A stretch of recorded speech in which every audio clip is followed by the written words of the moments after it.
Cops charge man for illegal acts in a protected area. This evening, why NWC officials say you should take heed.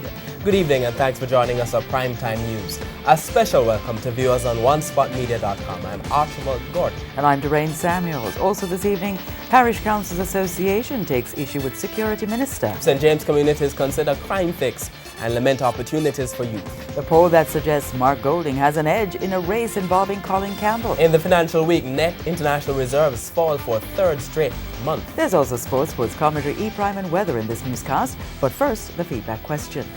Would you support the idea of having a public vote to decide whether the Caribbean Court of Justice should be Jamaica's final appeal court? Share comments online, facebook.com/Television Jamaica and tweet @TelevisionJam.